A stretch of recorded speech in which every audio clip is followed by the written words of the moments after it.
तो surface tension की जो है एक और डेफिनेशन अपन देख लेते हैं, जो कि एग्ज़ाम में बहुत ज़्यादा इम्पोर्टेंट है ना। ये जो है एग्ज़ाम में इस डेफिनेशन को लिखना तो अच्छे नंबर मिलेंगे आप लोगों को। तो सरफेस टेंशन क्या होता है उसकी एक और डेफिनेशन वो लिख रहे हो। सरफेस टेंशन में क्या होता है, लिक्विड सरफेस क्या करती है, रजिस्ट यानी कि सहन करना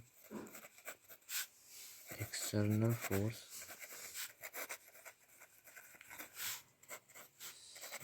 ड्यू टू कोहेसिव नेचर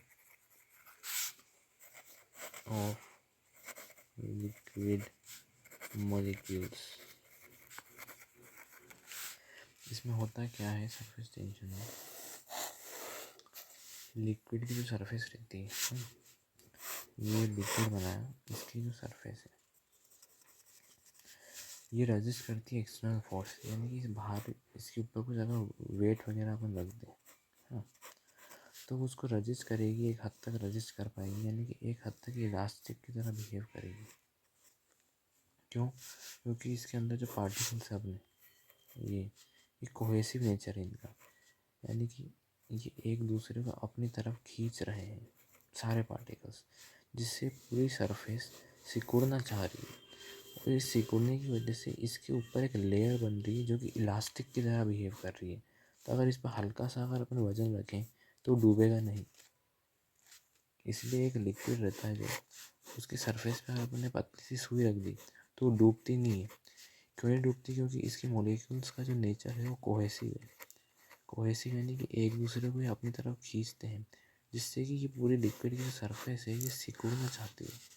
ये सारे मॉलिक्यूल्स एक दूसरे को अपनी तरफ खींच रहे हैं, जिससे पूरी सरफेस ये सिकुड़ना चाह रही है, जिसकी वजह से इलास्टिक की तरह बिहेव कर रही है। एक इलास्टिक होता है उसकी तरह ही बिहेव करती है। और यहाँ अपने ऊपर थोड़ा सा जो वेट है हल्का सा एक्सटर्नल फोर्स उसको रजिस्ट करती सह सकती है वो। तो ये एक और प्रॉपर्टी थी अपने सरफेस टेंशन की। अब कोहेसिव फोर्स एक प्रकार का फोर्स होता है जिसमें जो पार्टिकल्स हैं एक दूसरे को अपनी तरफ खींचते हैं। अगर सेम पार्टिकल्स हैं तो अपन कोहेसिव बोलेंगे, और अगर डिफरेंट पार्टिकल हैं तो एडेसिव फोर्स बोलेंगे अपन। तो जो वाटर है अपना यहाँ पे, अगर वाटर है, इसको मान लो वाटर है अगर, तो इसके जो अपना क्या बोलता है फोर्स लग रही है वाटर के मॉलिक्यूल्स में, और एक फोर्स होगी यहाँ पे एयर, तो वाटर और एयर के मॉलिक्यूल्स में। तो ये जो फोर्स लगेगी इसी को अपन कोहेसिव बोलेंगे, और इस फोर्स को अपन बोलेंगे एडेसिव फोर्स।